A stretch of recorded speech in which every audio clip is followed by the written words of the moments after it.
Welcome everybody to a brand new episode of Radical Math Talk. And this is the show for the revolutionaries in math education. I'm your host, Kwame Sarfo-Mensah. And if this is your first time tuning in or listening to this podcast, I welcome you and I hope that you'll come back for future episodes after this one, which I hope you'll enjoy. And if you are a returning listener or a viewer of the podcast, I welcome you back and I hope that today's episode is one that you find informative, enlightening, and most importantly, insightful. So before we get to our main event, as always, if you are tuning in from YouTube, please make sure to hit that subscribe button, that red subscribe button, and that will give you notifications on future episodes and new content on that Dane Talk channel. If you're tuning in from Apple Podcasts, Spotify, or wherever you listen to your podcast, make sure you subscribe there as well. And of course, we're always accepting any monetary donations for folks that want to continue to help us build this platform and bring on these phenomenal guests. If you're on Cash App, the handle would be $ID Talk for Ed. If you are on Venmo, you can reach us with the handle at Kwame SM. That's KWAMESM. Thank you kindly. So we're going to get into things with our guest. And today's episode is one that's going to be focused on the importance of mindfulness. So as somebody whose mind just goes in different places and has a hard time focusing on the task at hand, what needs to get done, it's always important to just have a space where you can quiet your mind enough to be aware of things that are in front of you and just of other people in general. And I think that it's something that I continue to learn more about just from different people who are very well versed in this mindfulness movement. And today's episode is we're going to have somebody who's going to talk to us about mindfulness within the context of mathematics, which I find very interesting and intriguing. So without further ado, I want to bring on Deborah Peart to the podcast to talk with us about what mindfulness looks like in the math classroom and how it could be beneficial not only to us as math educators, but to our math learners as well. So let's bring Deborah in to speak with us about mindfulness. Let's do it. Hey, Kwame, how you doing? I am doing well, Deborah. How you feeling? I'm feeling mighty fine, thank you. Yes, I'm just glad that I got the names right. And I appreciate that you got the names right. Yeah, we take pride in that. As somebody who grew up with a very unusual name and, people jacked it up all the time from teachers to peers, I understand the feeling. Yes, I've actually been Wholeheartedly. corrected a time or two. Yes, for sure. But first and foremost, thank you for coming on to the podcast. I've been following your work for a little bit and I love it. I'm intrigued. I'm all about the mather movement, you know what I'm saying? So I'm glad we can bring it onto this platform. So let's talk. Start from the beginning. Because with all my guests, I'm always interested in learning about their mathography. So one thing that I always love to do with my students who are in my classrooms is I always want to know what their math story is, how they've grown with math, how they started off with math throughout their schooling and throughout their life.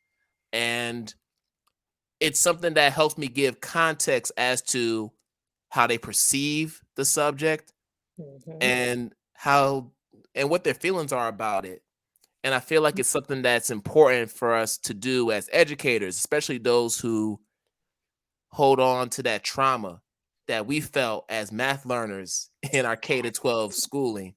So Yes. I'm interested in knowing from you how you've been able to grow up with math throughout your life from the time you were little up until, what you're doing right now? Okay, I know you said we're here to talk about math, but I have to be honest. My mathography starts with my academic identity in general. I was not a normal kid, and when I say that, I mean they didn't know what to do with me. I was really young when I started reading. I loved all things words. I'm the kid who was stroking my phonics notebook, my workbook, like, yes, words. I want to read everything. I'm still an avid reader to this day. And I was welcomed into the conversations when it comes to reading and writing. I've always been gifted and talented in that way. But I was also always the youngest, tiniest learner in the room. And here's why. So I went to school, first day of kindergarten. I was there one day and then found out that I did indeed get accepted to a private school. So the next day I went to that school and I did a week of kindergarten. And then I did a week of first grade, and they were still trying to figure out how to challenge me. So I did second grade. And I was 6 years old when I finished second grade in this private school. But because of social things and taking the bus, my mom said, you know what, let me bring my baby home to the neighborhood school. And here's where it begins. A little Black girl couldn't possibly be that smart. She's not going to third grade. There's no way. So they put me in first grade. And I remember probably partially from really experiencing it, and then partially from hearing the stories over the years, that I was really frustrated. And they were learning the days of the week and how to write their name. And I was complaining like, Mom, they're babies. So the compromise was they put me in New York. I grew up in New York in what they called EP. It's like advanced placement in elementary school, if you can believe that. So I went to advanced second grade instead of third grade and finished it out. Like I said, always the youngest, always the smallest. And we had a graduation in sixth grade. And I was the valedictorian of the class. But by sixth grade, I was already over math. So, like I said, I was received openly with open arms because I was a reader and a writer. But in math class, when I asked questions, I was being sassy. I was being rude. And I remember my bully from elementary school was my fourth grade teacher, not another student. So I remember learning multi-digit multiplication. And the question that I asked was, so wait a minute, there's 1 0 and then there's 2 zeros and then there's 3 zeros. Will that go on forever? Like, why does that work? And I remember being so excited and wanting to know. And I remember her saying, stop asking so many questions and just follow the steps. Wow. And I was like, what? Oh, in math class, you're not allowed to ask questions. So I'm going to keep hanging out in the reading and writing streets because I get to ask questions, I get to have an opinion, and I don't get shut down. So I pretty much didn't really ask questions. I always made straight A's because I'm Caribbean. My family's from Jamaica. And my dad would say, what happened to the other 2 points if I made a 98%? Oh, wow. So, yep, excellence was it. Like, that is the standard. So I'm going to jump forward to algebra. I took algebra in seventh grade. Again, ooh, this is interesting, but help me understand how it connects to the world and my life. And my teacher threatened to send me to the principal's office for being rude and obnoxious for asking questions that have nothing to do with the math. So silence. Okay, this math thing, not doing so great. And here's the kicker. This is going to be one for the books. Okay. I still straight A's. And in New York, we had state exams, Regents exams. You had to, yep. I'm someone who I got perfect scores on Regents exams. And my favorite math class was geometry. And I heard you talking to another guest about proofs. I loved proofs. Oh my gosh, probably because I loved words, right? But I didn't love the way it was taught. I wasn't interested in what the teacher was saying because she was just reading the textbook. So I didn't pay attention in class. I sometimes maybe had a side conversation with a friend, but I kept making perfect scores on her test. So she accused me of cheating. I remember her sitting on the corner of my desk while I took a test because she couldn't believe that I could be doing so well without her help. Oh, I just Come read the on. textbook, right? Come on. So that was it for me. I went to the counselor's office. I said, okay, I need to have a Regents diploma. I have to be top honors. How much math do I have to take for that to happen? So when do I get to stop? And I was told that after trigonometry, I didn't have to take any more math and I could still meet all that criteria. So out of 708 graduates, I was 7th. And I stopped after trigonometry. And here's another kicker. I had no teacher. My trigonometry teacher had a freak accident like Labor Day weekend. So we started the year with a sub. Mm-hmm. The teacher never came. The sub gave us packets and tests. I got all A's. Never had a teacher. So, yeah, my mathography, I told you, I'm going to take you some places. And after that, I was like, I'm going to pick a major in college so I don't have to take math. I'm done with this math drama and foolishness. I took pre-calculus in college, and the professor told us on the first day, if you didn't pass the POP placement test with this score, you should go take remedial math. And if you are a person of color, statistics have shown us, data tells us. Yeah, I'm no joke. I promise you that you will probably not do well. So I recommend you go take it. And I convinced one other person of color, a young lady, like, we are not leaving. We are staying and we're going to make an A in this class. So we did. And that was it for me. I was out of the math game, done with math. I got my undergraduate in speech communications, early childhood. I was a computer science major, a pre-med major. I did but everything that needed math, nope. Done with that. And remember, skipped kindergarten, skipped first grade. So I had the intellectual capacity, but I opted out. The counselor didn't try to sway me out of it. No one ever tried to convince me to stick with math. I don't know what difference it would have made, but no one tried. And I went through college not taking math, and it wasn't until I was pursuing my master's degree, which also educational studies with a concentration in what? Literacy. I needed one more elective. It had to be a math class? It didn't have to be. No, it didn't have to be. Okay. I just said, something about how kids learn math. I'll take that. It seems interesting. Okay.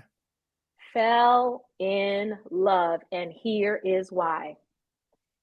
All those questions I had, this professor answered, because the whole class was around why before how and understanding conceptually, which is what I know now I wanted. I realize now my teachers weren't only being mean, some of them were, but they probably didn't know the answers to my questions. And I was just trying to make sense of math and no one could help me, but that professor did it. And then I got mad. I was like, oh my gosh, we're teaching kids math in a way that is so horrible and painful, but we don't have to. I want all kids to understand why before how. Like, I want this for kids. So that's when I fell in love and started teaching math differently. And a colleague, Adrian Baytops, we were both literacy heads. We started reading everything. We started throwing math parties, solving problems together, workshops and conferences, eating it up. And eventually we both went back to grad school and focused on elementary mathematics, and she did K-8 math. And that's why I said my mathography is a little all over the place, but how does a person like me become an author on a math curriculum? All right, and mind you, like, we're talking about, something that a lot of us use, even myself, like illustrative math, like that is, for many of us, the Mount Rushmore when it comes to like critical thinking in math, getting those tasks, real world applications, all these things we talk about. And And wait till you dig into mm, the K-5 with that culturally responsive embedded and the come on math now. language routines embedded in it. Come on. Listen, we're gonna hold that thunder for that part. But I have so many questions about your story, which is awesome, but also kind of frustrating too, because we talk so much Mhm, about students who feel like they're not math people. mhm, And we know mhm, that mhm. that doesn't exist. Right. Everybody has the capacity to be math people. Mhm, But it's all about changing your mindset. So when we talk about growth versus fixed mindsets and all that, it always speaks to that. Um, I'm wondering, just based on your experience, do you believe that schools, particularly teacher preparation programs, just aren't preparing pre-service math educators in the proper way? And I know that wasn't the case for myself. I just mhm, happened to be really good at math. I was a math major in school, so I already had the content knowledge. It was more about the pedagogy, how to deliver the instruction, mhm. how to reach the learners, which was the learning curve. But in your case, like, what are your thoughts about teacher preparation when it comes to pre-service math teachers and how that's being done in our universities and institutions? Well, that's a great question. And with my love being elementary ed, I guarantee you there are many elementary teachers who chose elementary because they didn't want to have to deal with math. So there's that part. Then you look at the elementary program, and it's about reading, teaching writing, teaching reading across the content areas. There is so much support I took, even from my master's program. Even though my concentration was in literacy, that one elective, that was it for the math that I took. Mm, And my master's was in educational studies, not just literacy. I just had a concentration in literacy, reading records, dealing with children, gifted education, just everything. But there was not anything specifically about math. And I know that has changed. When I wanted to get a second master's, I wanted to get one in elementary mathematics. I couldn't find a program, it didn't exist at the time I was looking for it. So I just had to do graduate work. I had to get special permission to do an endorsement and focus on elementary mathematics and study cognitively guided instruction and such. So that a part of it is that we don't give the same attention to early numeracy and number sense development and the foundations of mathematics like we do for reading, right. which is why I'm on the mather movement, because I also think it is societal and it's the language. So I know you said everyone is a math person. So just roll with me. Okay. Think reading, think writing. Whether or not you love reading and writing, you have to do it, right? Because you need it to make sense of the world, you need it for life. You don't get to opt out of reading and writing after a certain grade. Hmm. But then there's math. I just opted out of math. I'm never taking math again. And I'm associating doing math with a thing that ends, not a thing that I need for life. Think about the 3 R's: reading, writing, and arithmetic. I don't know what that word is, arithmetic, because I mean, the 3 R's. So reading starts with R, writing at least starts with the sound of R. Arithmetic does not, but it's also just about computation. It's not the fullness of mathematics. Come So on. why not, right? Why not reading, writing, and reasoning? I don't know. That's an R. Or reading, writing, and reasoning through mathing, so we can get all the problem solving and the life application. But the reason why I'm fighting for changing the language so that we have mathers, just like readers read, writers write, mathers math. Why not, right? So Mm, let's look at that language of that, because then that's a thing that I do whether or not I love it. It's a thing I never stop doing. It's a part, and I'm going to be talking about this all year. It's a part of what it means to be literate, if we're being honest. But we don't talk about. I want to redefine literacy. I want to redefine what it means to be literate in America by Yes. including mathing, reasoning, because then a student is taught that they're mathing all the time. Oh, look at you little mather. Look at you. But when I put the pressure on an 8-year-old, you are a mathematician. And my image of a mathematician is that guy with the hair standing up and the glasses and all the calculations. I Yeah. don't even want to be that. Like, I don't consider myself to be a mathematician studying mathematics to the highest levels. Right. I've heard you talking with your other guests, getting excited about linear functions, and y'all can have that. I want to deeply understand how children learn mathematics. I want to understand all of the things that set the foundation. But to me, there should be a math path that is math for life, and then math that I'm choosing that leads to STEM and math, a mathematician. But I don't think math should stop. I think there should be a variety of math options all the way through high school, through college. I'm so passionate about it because I don't understand what happened. And in my, I did a talk and I mentioned that even the enslaved, it was illegal for them to learn to read and write. No one mentioned math because that wasn't even an option. Math was for the elite. So we don't even have to talk about that. So in order to move away from mathematics being a thing over here that's not for the commoner, that is reserved for the elite, we have to redefine what it means to be a mather, not doing math like it's a chore. So it's the education, it's the content. Like, I think elementary educators need to really deeply understand math content. Not that they need to learn linear functions, but they need to learn all the ways that you can add, subtract, and the connections and relationship between the numbers and the progression of mathematical reasoning, from counting, the counting strategies, the additive reasoning, multiplicative reasoning, proportional reasoning. I get that. And I want that, but I had to seek that out. I had to go look for it. And that's what I think. And I'm going to go ahead and share with you, because I just got my acceptance. That's what my doctoral work is going to be focused on. Hey, now, we're going to leverage literacy and all the work and energy that has been put into teaching early literacy. We need to have it. I'm going to tell you because it's you, Kwame. Foundations of learning for lifelong liberation. That's my project right there. All right now. Yeah. Oh my goodness. That's it. Because that's what we need. Oh my goodness. That's what the kids need.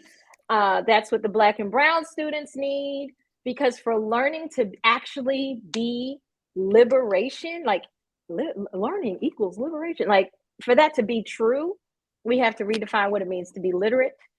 And we also have to shift mindsets and beliefs about who should have access to mathematics. And then kids should get to choose. But I should be grounded and feel confident. That's what I told students. You don't ever have to fall in love with mathematics, but you will feel comfortable doing it. You will approach it with confidence, and you won't hate it. That was my goal. Yeah. Man. So, I'm so excited about that. Dr. Peart is activating right now. We're activating right now. Yeah. Listen, so there's some things that came up as you were talking. A lot of things, actually. But the first thing I want to address is the fact that as a middle school math teacher, a long-time middle school math teacher, one of the greatest frustrations I had was when I had 8th graders coming in with the fractions phobia and not having the foundations necessary to do pre-algebra or basic algebraic concepts that they need for the high school level. And I know that there were certain teachers they had who did the best they could and taught them the concepts in the best way that they could, but I also knew that there were some teachers who purposely avoided having to teach math. Yeah, do you know what I trauma heard? that they had. Right, I just heard. Sorry, a teacher just told me that her neighbor teacher, so in the classroom, The teacher next door to her went the entire year without teaching math because she just always avoided it.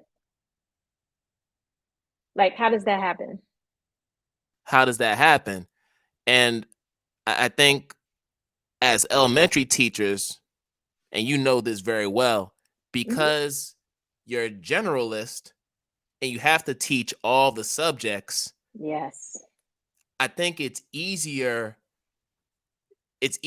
to show students the relationship between literacy and math because of the nature of your job as an elementary teacher. Whereas with middle school and high school teachers, everything's departmentalized. Right. So you have to be a specialist in literacy to teach literacy. You have to be a specialist in math to teach math. You have to be a specialist in science to teach science, and so on and so forth. Yep. So when students are transitioning from one class to another, they're not able to see the interconnectedness of those subjects. They're not able to see the interdisciplinary nature of all these content areas. So it takes a teacher to be able to say, hey, even though this is a math class, we're still incorporating what you learn in literacy. We're still learning what you're incorporating in science. It's all about the change in the language and the lexicon. So like, and the thing that I know you'll probably get to it later, the thing that I love teaching the most, that a lot of people hate teaching the most, is word problems. I call them math stories. I think that should be a genre of literature. I mean, we have all kinds of categories of fiction anyway, but there is something about teaching concepts, practicing concepts, and bringing math concepts to real life contexts that you can do through stories and cognitively guided instruction. That's what they're all about. Just CGI is all about bringing the math through the stories, but writing the context to be relatable. And that's how you get at applying fractions. First of all, can we just acknowledge that fractions are numbers? Can we not only talk about pie and pizza and things that are circles? Can we make linear connections on a number line? Can we count by fractions? Can we, those types of things?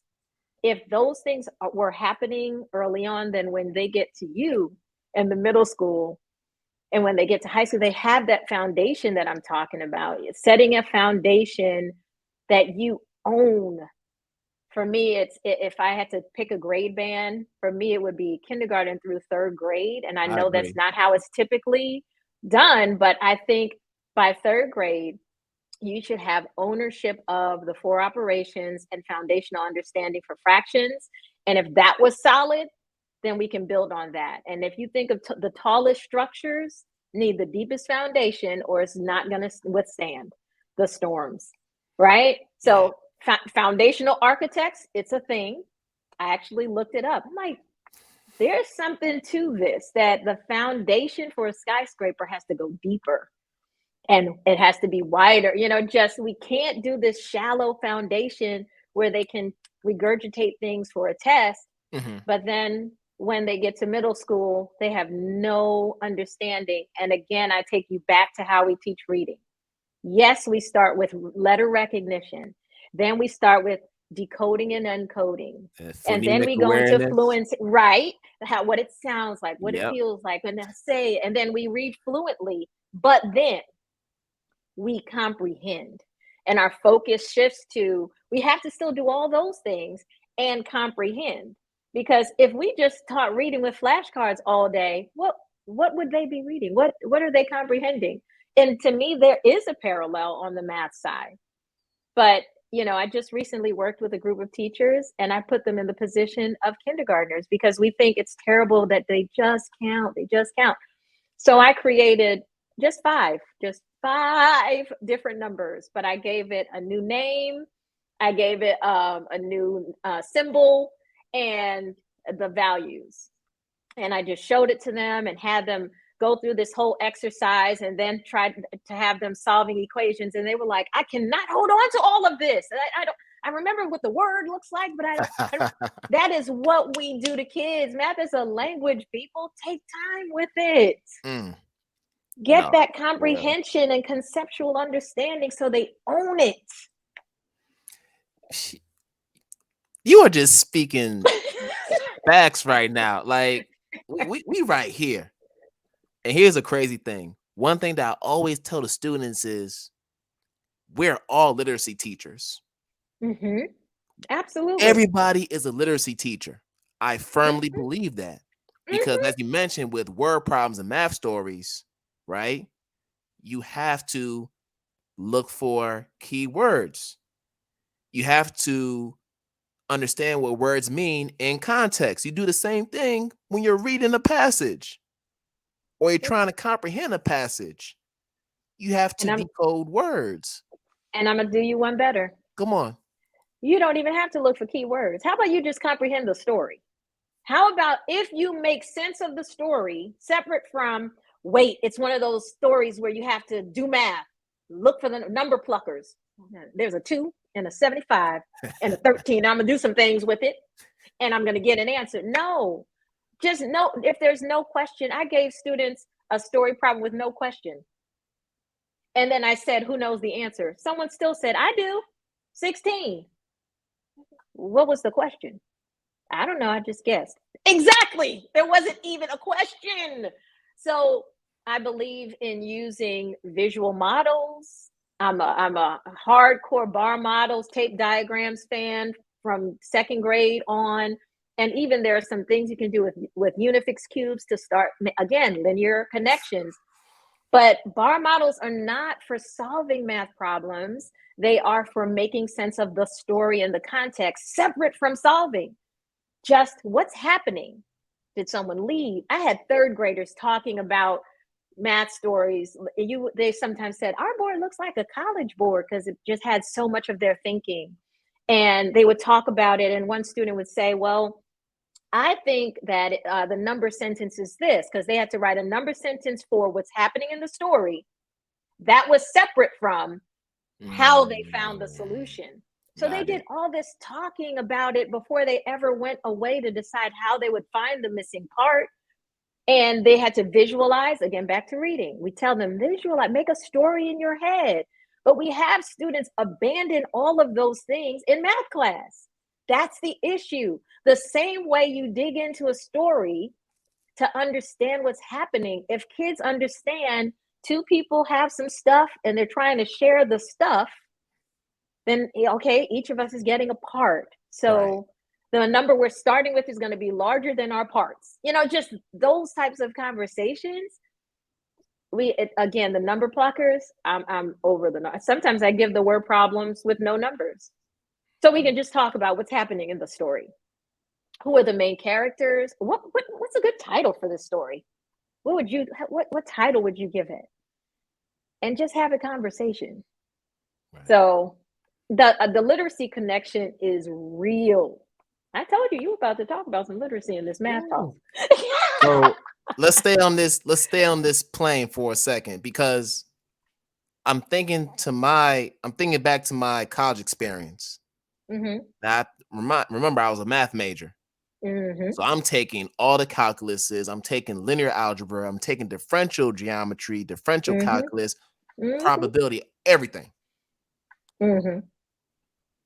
All throughout my K to 12 experience, my connection with math was very much computational. Give me the algorithm, give me Mm-hmm. the formula, Mm-hmm. show me the steps on how to solve it with some examples, and I'm going Mm-hmm. to replicate that Yep. to show that I understand math. Mm-hmm. And that's how I was able to excel in math because I got really strong with my procedural understanding There it of is. how to solve these problems. Mm-hmm. But then by the time I got to college, where everything is more abstract, where you're starting to prove theorems and conjectures, this is where the literacy Mm-hmm. component comes in. Now I'm in a position where I need to actually read through the problem and make sense out of it. Yes. That was not something that I had a lot of practice with throughout my K to 12. So Mm-hmm. there's a learning curve there. I end up struggling in a lot of those abstract math courses. I was a straight C student. Mm. In math throughout college, although I enjoyed, my classes, there was a time where I lost confidence in who I was as a math person, right? Because Mm-hmm. all this time I'm experiencing success.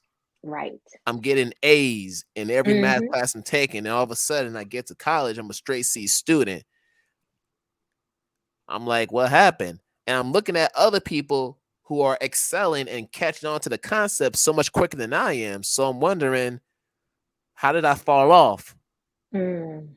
Mm-hmm. So when you talk about literacy, like I feel that wholeheartedly, because I feel like if I was given more exposure to how things works and conceptually Yeah. during those formative years, Yep. I'll be a lot more comfortable as a college student taking on these abstract math courses. So um, when I say I'm with you, like I'm really with you. Like you're speaking some facts. Mm-hmm. Yeah. You can hear the passion in my voice. Yes, absolutely for sure. But I do feel like we have to focus on that K-3 band, because just like in literacy, there is a progression that happens in math where you need to know the basics. It's very Mhm. incremental. You need to know what the basic operations are. You need to understand how the numbers work, The the relationships, that is relationships, key. Yes. the relationships. And Yep. I think for me, and I was talking to somebody about this, I was talking about just like how come we don't teach number theory Mm. earlier in the Mm-hmm. progression? Why Mm-hmm. is it that I waited until I got to college to learn about number theory? Divisibility rules, Mm-hmm. modulus, right? Mm-hmm. Modulo math, Mm-hmm. which we don't even connect to days of the week, which we don't connect to all these other things, that's cyclical time, right? Yep. Yep. How come we don't make those connections early on in our math progression? Like We should. these are the things that I think about constantly, just Mm-hmm. as a math teacher, because I feel like it would make it easier for students to understand the more involved, the more complex math tasks that they have to do. Oh yeah. And we did it in my third grade class, in my second grade class, in my fourth grade class. We talked about divisibility rules. We talked about how numbers behave. We, explored different ways of thinking about solving problems, because if you memorize things, when you forget, you forget. Mm-hmm. But if you have strategies and have a way to get back to a place, then it doesn't matter how you get there. I used to tell students, there was one time they gave me the lowest performing third grade students when we had this special, you can choose different things to go to. And I ended up with a math group, and we're supposed to disguise it as fun, but the kids knew. Like the kids knew. And my marching orders were just work on their facts. I Mm. ignored that because we closed the door, and that is not what we did. The first thing we did is we talked about how your brain can grow and change. We talked about their feelings about mathematics. Mm-hmm. We did affirmations. We learned breathing techniques. We did mental math strategies. And I told them, I said, here's something that teachers don't want you to know. When they ask you these questions about your facts and they want you to answer quickly, the strategies that we've used here, they can't see what's happening in your brain. So if you just give me your best thinking face, like, they think that you're thinking, but you're actually using a strategy. And as long as you say the answer out loud, that's all they want to hear. Because unfortunately, they were going back to classrooms where that was the reality. And they thought they weren't smart, they weren't good at math. And when they learned it, so many light bulbs went on for them, and they were just like, wait, I'm allowed to do that? Like, I said, if you know your two times table, you know your fours. If you know your fours, you know your eights. And we talked about all the relationships. We talked about the distributive property. We used tiles for multiplying and slid them apart. And we used parentheses. Like, we wrote expressions in third grade that help them understand that you don't have to struggle when you see a multiplication fact that you don't know. that you can visually, in your mind, you can break it apart and put it back together and just say the thing out loud your teacher wants to hear. But I would hope we'd get to a place where the teachers understand that, because that's a part of it. Don't do it that way because I don't understand it. Yep. Whoa, what is that you're doing? Oh, no, we're not doing it that way. And what I would say to a student who did it a way that I had never seen or didn't understand, talk me through it again. Tell me what's going on in that beautiful brain. And they share their thinking, and I admit to them, I learned something from you today. Let's test it. They were doing conjectures in third grade. They were making conjectures, testing what they believed to be true about certain numbers and relationships. Everything you're saying, even though I don't claim to be a mathematician and I did not study mathematics to the highest levels, I agree that children understanding some number theory and talking about math, how numbers work with each other, and even, the MP standards are my favorite, not just the standards for what they need to know, but how they need to work at knowing. Yes. Justifying your own reasoning, critiquing the reasoning of others, and recognizing patterns. I had a third grader who said, Miss Peart, I think he's cheating. And I was like, okay, because they were partners. And they were solving a series of problems that was supposed to reveal a pattern. But he figured out the pattern after the first two. Come on. And she was just like, he's not doing them anymore. He said, but Miss Peart, it's because, and he just broke it down and explained. I said, can you help her see why you know this? And she was a very procedural, by the book. I partnered them on purpose. Strategic partnering is key. And they, after a few weeks of working together, there was lots of laughter. She was more relaxed, thinking outside the box. And I didn't have to say, show your work because I said so. I would say, could you please show us all what's happening in that beautiful brain of yours? You have such creative ideas. Others can learn from you. And I heard him say that when we had student-led conferences. That's what he told his mother. He said, you know what I learned? That I have to show the world what's happening in my beautiful brain. So I'm trying to do better at showing my work. It's not compliance. Give them credit for being experts and thinkers, and just celebrate their learning. So again, we don't have all night. No, we don't. Oh my goodness. This need to be like 3 hours. But anyway, I like the fact that you tell students to show their thinking, but you're affirming them at the same time. Yes. So they don't feel like it's accusatory. Like, you're cheating. That's why you got to show the work. Like, no. From a teacher perspective, I want to know how you're thinking about these concepts, because what happens so often, as you already mentioned, is you have teachers who focus on the answer. Yes. And that's the end of it. But they're not as equally concerned about how students got to the answer, because I feel like if you really want to know if a student understood what's going on, you got to see the path they took to get to this final answer. You got to see the path. Right. And they have to feel safe enough to show you. I would tell, don't cross it out. Don't scribble over it. I want to see where things went awry. I want to see all of your messy thinking. Share it with me. But here's another thing people don't think about. I also want them to show their work in a way that makes sense so they can share it with someone else, but also so they can go back and see what they did themselves. And we tell kids, did you check your work before you turn in your paper? And they look at it and say, oh, yeah, I checked it. I taught my third graders how to check their work. If you feel really confident with one way of doing it, solve it another way and see if you end up with the same answer. And if you don't, which one do you believe to be true? And if you're talking with someone else and working with a partner and you disagree, walk through your steps and my steps, and let's see where do things align? Where are the connections? And where do we diverge? Like, what's going on? So when I said, did you check your work? I'm talking third graders. We did assessments. We called them, not even checking for understanding. It was like, I don't remember, but it was like they were checking their understanding, but I had it with a little doctor. How are we feeling about this concept? So how are we feeling about adding fractions or whatever? Yeah. And then instead of it just a grade, I'd give them feedback, but then they also would go through, and this was critical. Go through and see what you missed and ask yourself, was this a careless mistake? Is it something that was not careless, but I understand where I went wrong now? Or is it something you still need help to understand?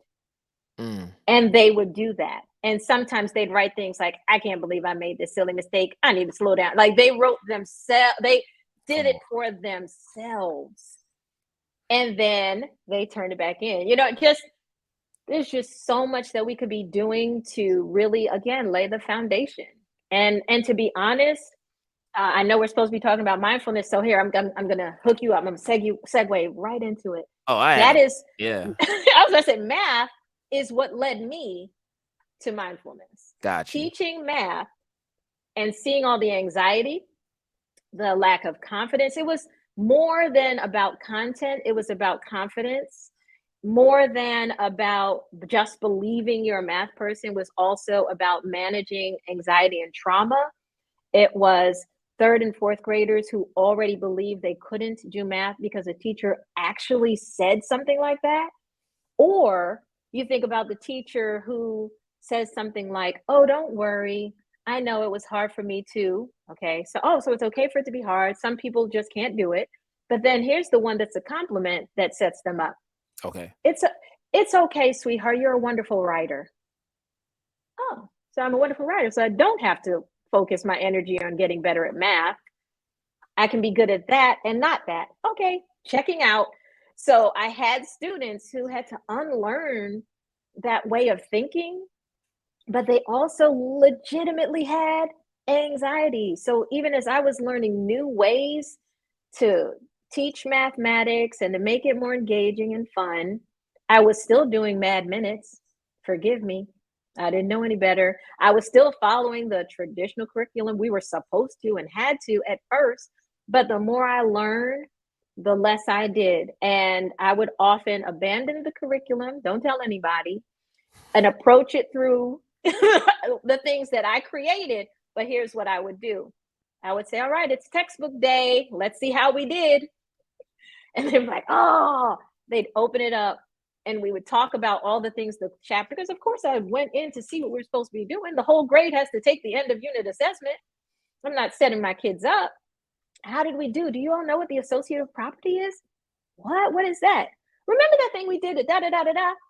Oh, yeah, that's associative property. Oh, okay. Remember, so they knew all the things, they deeply understood. And long division, I didn't use those words when we started the unit because just those words, long division. Trauma. Yep. Right. So I say the words afterwards, and they're like, oh, we are not ready for that. Oh, you already did it. Remember when we were solving those word problems and you were sharing things, blah, blah, blah, in large quantities? That was like, yeah, that was long division. Wait, what? So then you show them the things that everyone else is expecting them to know and do. But I always told them, but if that way doesn't work for you, work with the way that you feel comfortable and that you feel most confident. But we did breathing. We did. I'm the type of person, I can't just halfway do anything. Sure. So once I started learning about mindfulness for the classroom, I needed to own it at the core of my being. So I got 200 hours yoga certified. I took like hundreds of hours of mindfulness training in New York under the New York Yoga School Project, Little Flowers Yoga in Atlanta, Grounded Kids Yoga. I did those things because I wanted kids managing anxiety in math class and life. And it changed everything for all of us. It changed everything. Ooh. Ooh. Mindfulness. Mm-hmm. So we're gonna touch on the yoga in a second. I want to backtrack a little bit because you said something that I thought was so profound. You're mentioning the fact that we have students who don't know how to check their work. Mm-hmm. We have students who don't know how to study for math. Mm-hmm. So when I hear these things, I'm thinking metacognition. We talk about metacognition a lot in our Yep. math circles, in our education circles in general, Yep. right? Yep. It's just that word that we throw around just to sound smart, but how many of us actually know what it is, and how many of us actually know how to teach that and model that for our students? Yep. Like, if we can get our students to learn how they learn Right. And think about their thinking. and And think you about their said, thinking. right, you said the answer, but what happened in your brain? Oh, I just knew it. You just knew 357 minus 75? You just knew that? Well, no, I did some things. Okay, let's talk about it. What were you thinking? What connections did you make? Those conversations have to happen. And the way that mindfulness can sometimes support that is my students, separate from math class, we'd have mindful moments. So, we set a timer. We started out with just 30 seconds. And by the end of fourth grade, they were asking for 10 minutes or even longer. And I'd say, guys, come on, we gotta stop. They're like, oh, please, can we just do it? But going inward, recognizing the thoughts are coming. Mindfulness is not about suppressing all thoughts that have nothing to do. That it's not that. Right. It is acknowledging the thoughts and being able to move on. Acknowledging the thoughts and being able to categorize them. They used anchor words when they were breathing, but one that I love is when a thought comes into your mind, ask yourself, is it a thought for the past, something that already happened? Is it a thought for something in the future, something that's coming? Or is it going to support you right now in the present?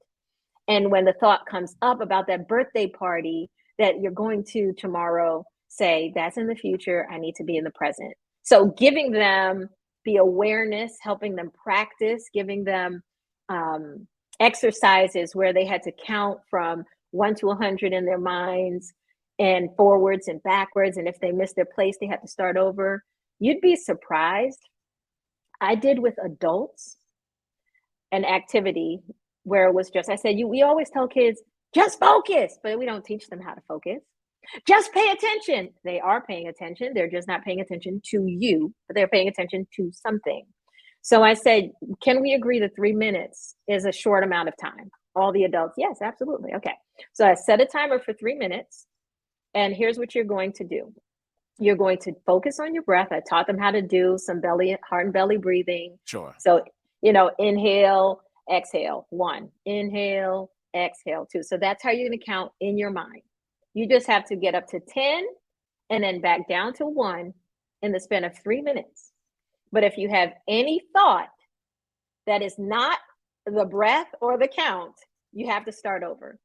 After 3 minutes, no matter how many groups of adults I did it with, maybe in all the times I've done it, 1 or 2 people who were already practicing mindfulness or something in the room was able to do that. Count up to 10 and back. So how do you ask kids, just focus, just pay attention? Where are the strategies? But you know what? I think sometimes the way kids pay attention may not align with how we think kids should pay attention. Say that again. Okay. Say it again for the people in the back.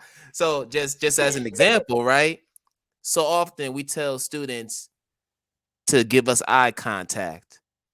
We tell students to sit up straight, right?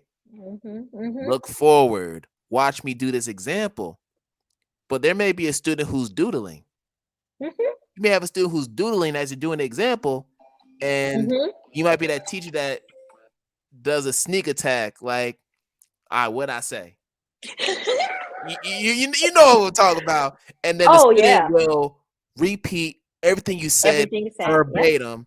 Yep. And it's like, you can't say nothing. Right. There's no rebuttal. It's like, the doodling, they got you. Yeah, and the doodling was helping them process. And I had calming glitter jars available to students at all times. And you shake it and you watch the glitter settle. And I made them with them. They had them to take home. That wasn't a distraction. That was something that helped them to focus even more. And there's even science that says that helping them have a point of focus can help them focus on the things they need to focus on. And you'll get a kick out of this. I know you have a little one. My kids are grown now, but my son, I homeschooled for a few years, my kids and others. Okay. And my son was a tumbler, a jumper, a flipper. He is the dude, right? So here we are, we're doing our lessons and he's somersaulting and hopping in. And just like you said, I got you. What was I just saying? And he would just stop like mid-turn, 72, and go right back to it. And I'm like, he is paying attention. Like you can't even mad. You can't even get mad. You Yeah. can't even And get mad. right, Oh fidget man. spinners and stress balls, they think when it becomes a fad, it becomes a problem. But my son was 21, I think, when fidget spinners came out, and the little cubes and all of those. He said, Mom, this would have saved me. And I also think about my friend in 4th grade to just have something that just had that steady. He said, can I get one? I was like, sure. At 21, he got one. He was like, this is so soothing. It's so calming. So yeah, everyone doesn't attend the same way. And he got in trouble for things like his face, his affect didn't look engaged. It's like, Mm-hmm. Mom, it's my thinking face. Like I don't know what to. The teacher gave me a low grade in effort because my face didn't look engaged. Ooh, can we talk about that for a second? Effort, right? Right. And for me, I've always been one to grade students not just on correctness, but effort. Mm-hmm. Like I don't subscribe to the idea of giving a student a 0 if they've shown like they're thinking. Mm-hmm. Maybe all the answers are wrong, but I can see they're thinking, Mm-hmm. right? And it's also a way for them to keep on going because they see that 0, it's like, nah, I'm good. If they keep piling on zeros and zeros and You zeros, it's like, cannot recover from a 0. so It right. drags. So, unless you like, so for me, it's like, all right, I'm gonna give you some points because I want you to keep on going.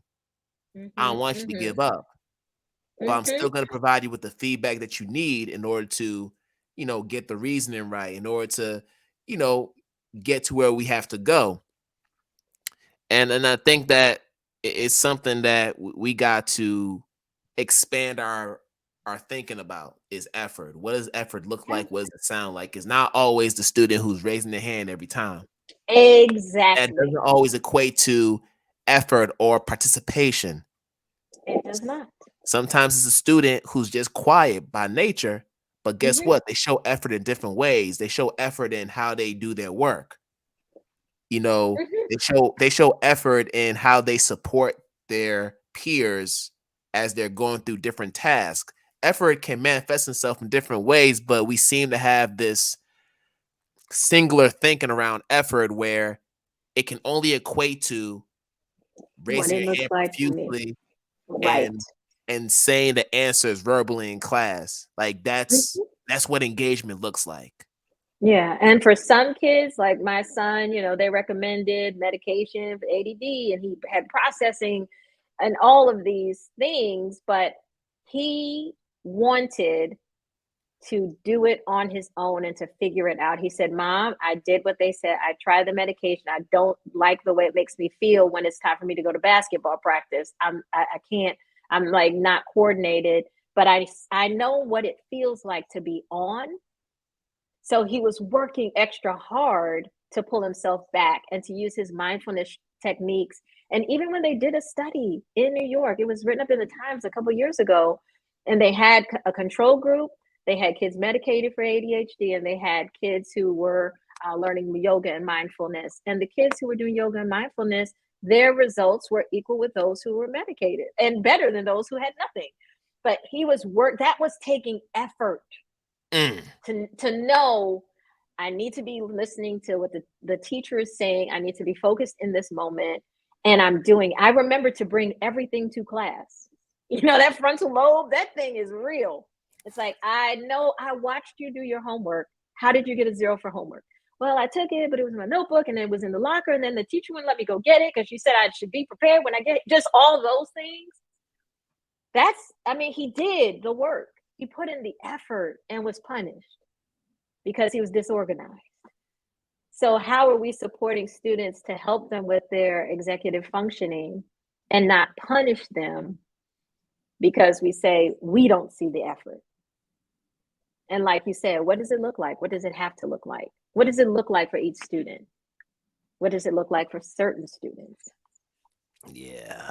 Ooh, Then maybe the straight A student isn't putting in a lot of effort. Maybe they're great memorizers. that's a whole nother conversation. We're not even gonna open up that can of worms because that's gonna take No, us another hour to we don't need to unpack do that. that, to unpack memorization and how Mm. it can be and how it has been detrimental to Hmm. so many of our math learners. Yeah. I mean, we come from that old school era where it was all about rote memorization. You memorize your Hmm. timetables, you memorize how to do 2-digit subtraction, how to Hmm. quote Remember the unquote steps. borrow and all that. But we can't Yeah. say while we do that, we don't connect it to Mm-mm. place value. We don't connect it No. to, but You know, I digress.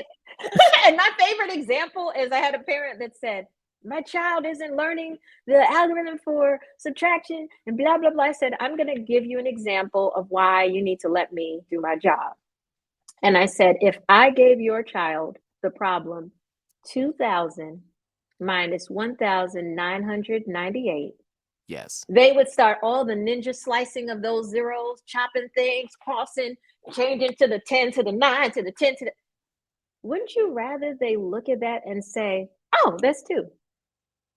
We just, the number sense, the awareness, the understanding of relationships. Why in the world would I do all that? Or use compensation, take one from both, and now you have a 1,999 to deal with no crossing. We had those conversations in my third grade classroom and in my fourth grade classroom. Mm.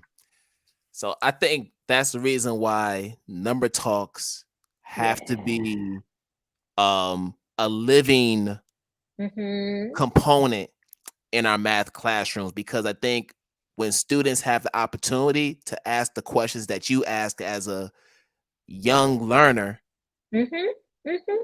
that's going to further pique their curiosity and is going to push them to inquire more about the nature of numbers, the relations between numbers, and they'll then go into this exploratory phase where they want to find more connections. Like I find that Yes. interesting.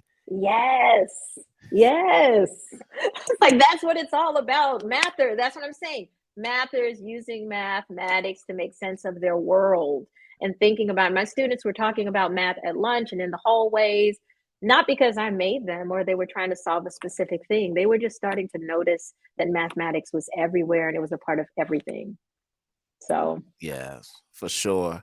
So before we get into the lightning round, I do want to give you an opportunity to just share about my mathematical mind. So all right. this is name of your company and just this movement that you have, this mathers movement. So Mhm. talk to us about the overarching mission that you want to achieve with my mathematical mind. And you shared a lot about it just through our dialogue together, but if there's anything extra that you want to include, I want to give you the floor to do that.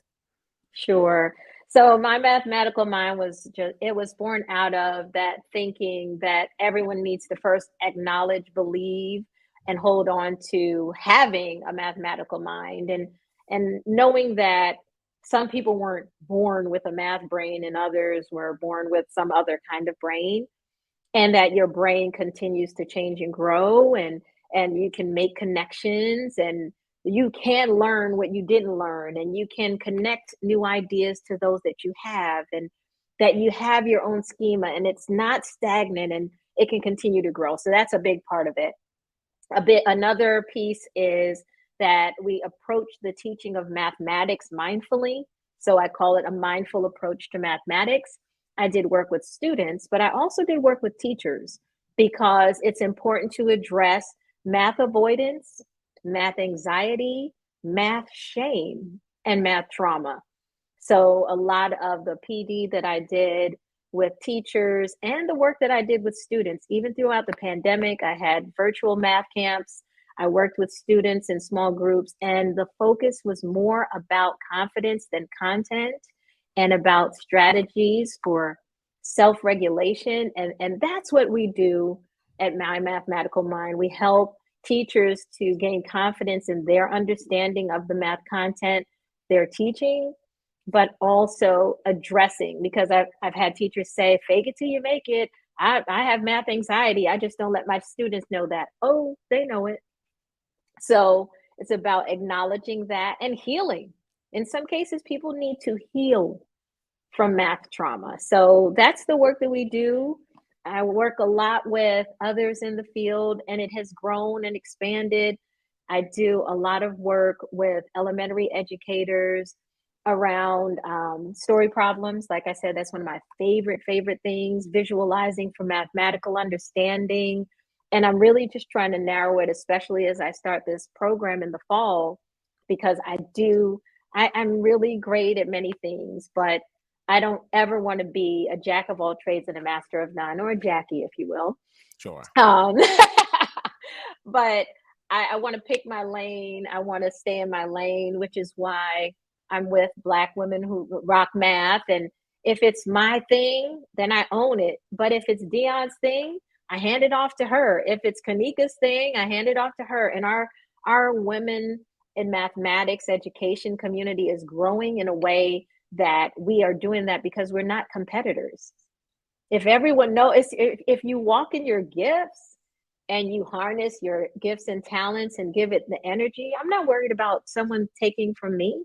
There is so Yeah. much work for all of us to do. I guess that answers your question, but it was for me the marriage of mindfulness, mindful movement, all of those things combined with learning math in a new and different way. Yeah. So that's what it was born out of.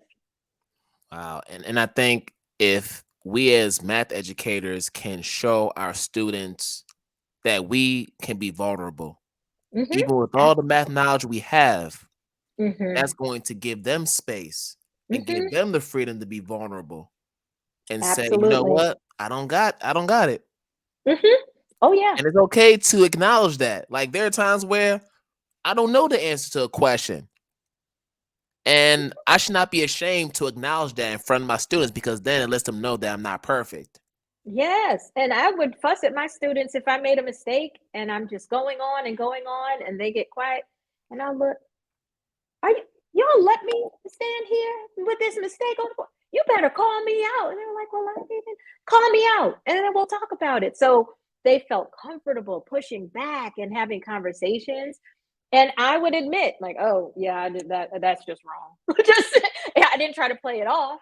Like, oh no, I meant to do that so I could see if you knew. No, I messed up.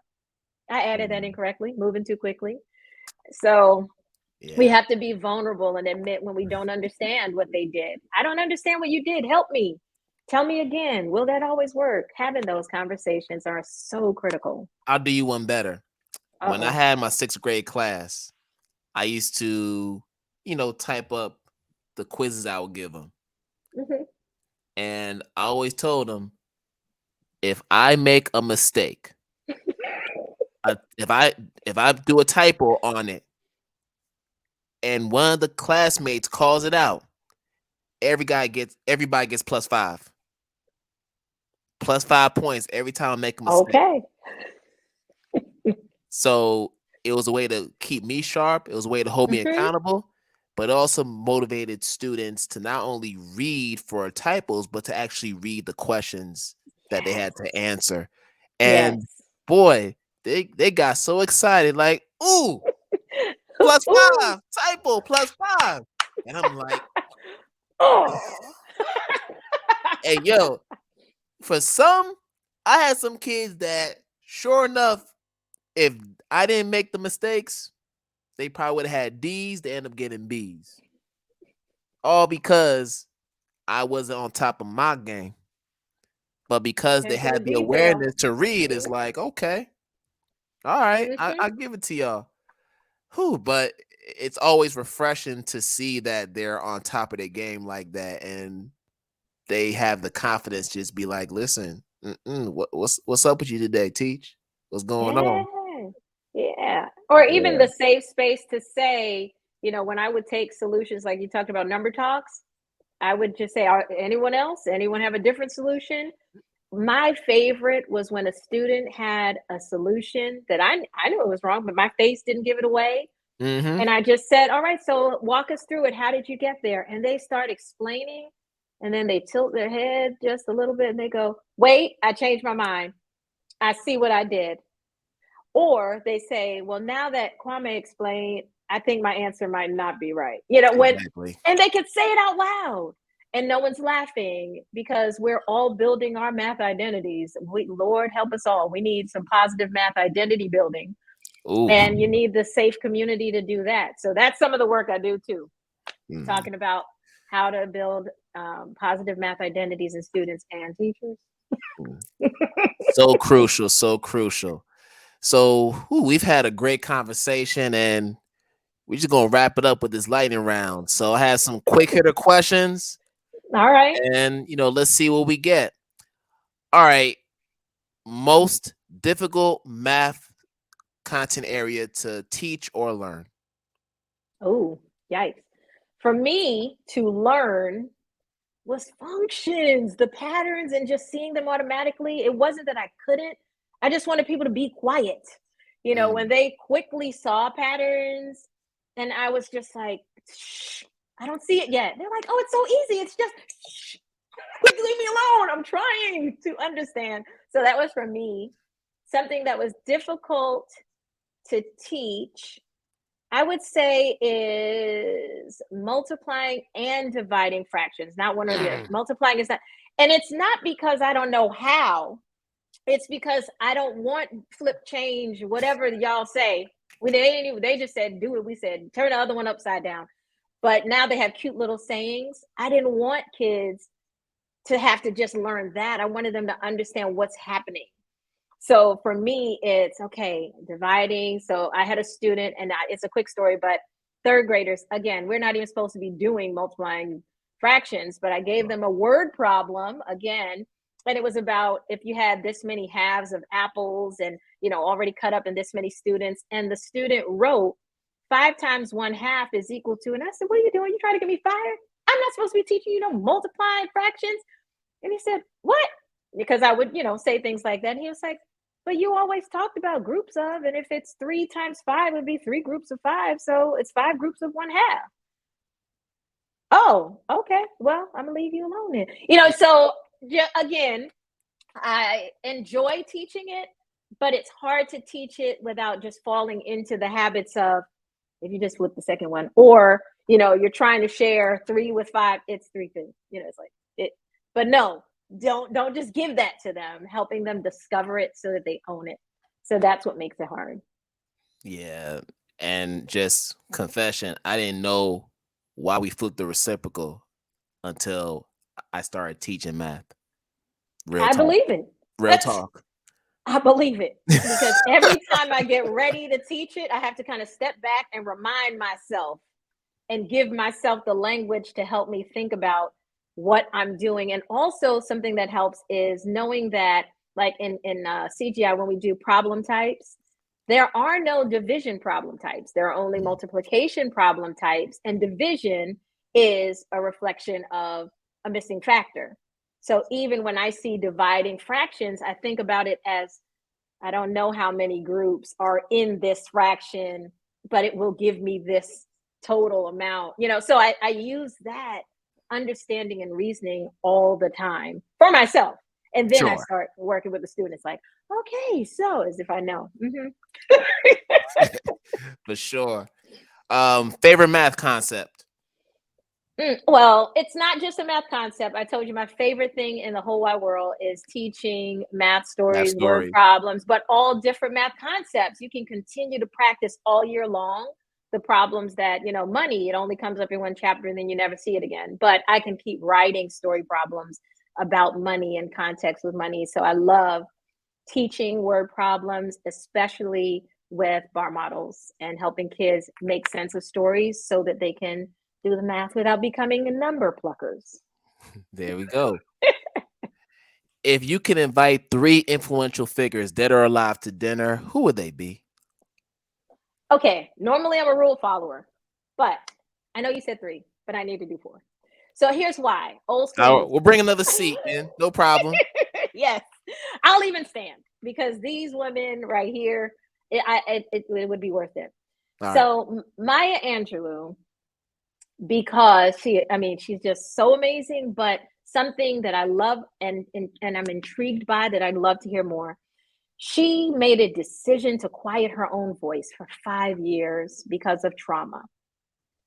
And then at some point, she made a decision to reclaim her voice and amplify for the world, right? So I would love to hear more about her finding herself, amplifying her voice, stepping into the fullness of her.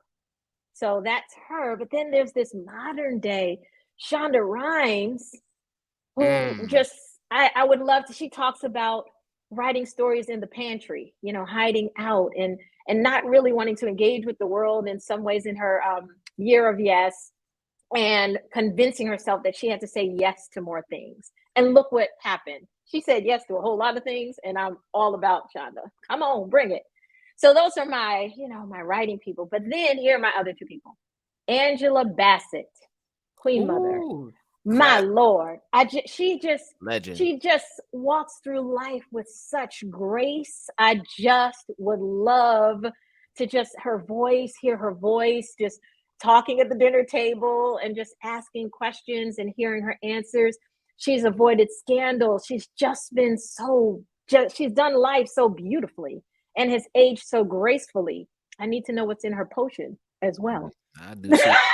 And then my last one, India Ari, because I love everything she does musically, but I also know that she, was late to the game and learning the guitar, and that she just, when I went to her concert right before the pandemic, I just felt like we were in her really giant living room hanging out, and she could sing or she could just chat and talk, and she was singing about things that people weren't talking about. And I love that about her, that she just normalized some things and walked in her own truth through her music. So I broke the rules. It's all good. All right, one more. Who would you like to see on this podcast as a guest? Oh, see, that's not fair. Oh, that's not fair. Come on now. All right. It is about math. It is about math. Sure. But see, I'm like thinking about culturally responsive teaching, culturally relevant teaching. And I know that Gloria Ladson Billings focused on ELA, but then there was this moment where she said, come on, math people, get on board. Like, figure it out. This is about math also. And I would love to have her on the podcast, Zaretta Hammond, like all the people who did the work for culturally responsive or relevant teaching. A lot of them focused on it through the lens of ELA or social studies and history. And I would love, because I know they believe that it is true for the math also. Yes. So I would love to hear them just say it loud and proud, like, hello, it is also about math. So I don't know if, you have that kind of pull, but. Oh, come on. Not the OG, not the OG, Dr. GLB, that, but I could definitely try. Go for it. I say go for it. And then Zaretta Hammond for sure. We read culturally responsive teaching, in the brain. Like, I think everybody done read that book at this point. Right. And can recite it from top to bottom. So, like, she's somebody who I definitely would love to have on any of my podcasts for sure. So how about I give you one you could actually do? Come on. And I don't even know if you've read her book yet. Dr. Pamela Seda and Kendall Brown, Choosing to See. Choosing to See. We are actually in a women's group together, Black Women in Math Education. So she's within reach. Just saying. And she's actually on my guest list anyway. So okay, see? I'm working my way through. I'm working my way through now. Phenomenal. And I've been in like 4 different book studies with that book. Okay. All right. One of which she led. So she would be a great one. All right, definitely, for sure. So, Deborah, thank you so much This has just been an awesome conversation. Wish we had a lot more time, but you know what? This is good. 80 minutes is pretty good. We did the I thing. will take it. I will take it. Listen, can you let people know how they can connect with you on social media, and also let people know about the My Mathematical Mind and also the um, Black Woman Rock Math website? Let them know. All right. So on Twitter, you can find me at DebPeart1, but you can also find me on all platforms through Black Woman Rock Math. MyMathematicalMind.com is the website where you can find out more about what we do or get your math or movement shirts. And like I said, across all platforms, Black Woman Rock Math, if you reach out there, you can find me on all the platforms. So thank you so much for having me as a guest. This has been awesome. Thank you, and wish you a good rest of the day. Thanks so much. Have a lovely evening. All right. All right, y'all. So we're going to wrap up another phenomenal episode of Radical Math Talk. And as always, I want to wish you all a good morning, good afternoon, good night, wherever you are in the world. And we're going to do this again another time. Peace out, y'all.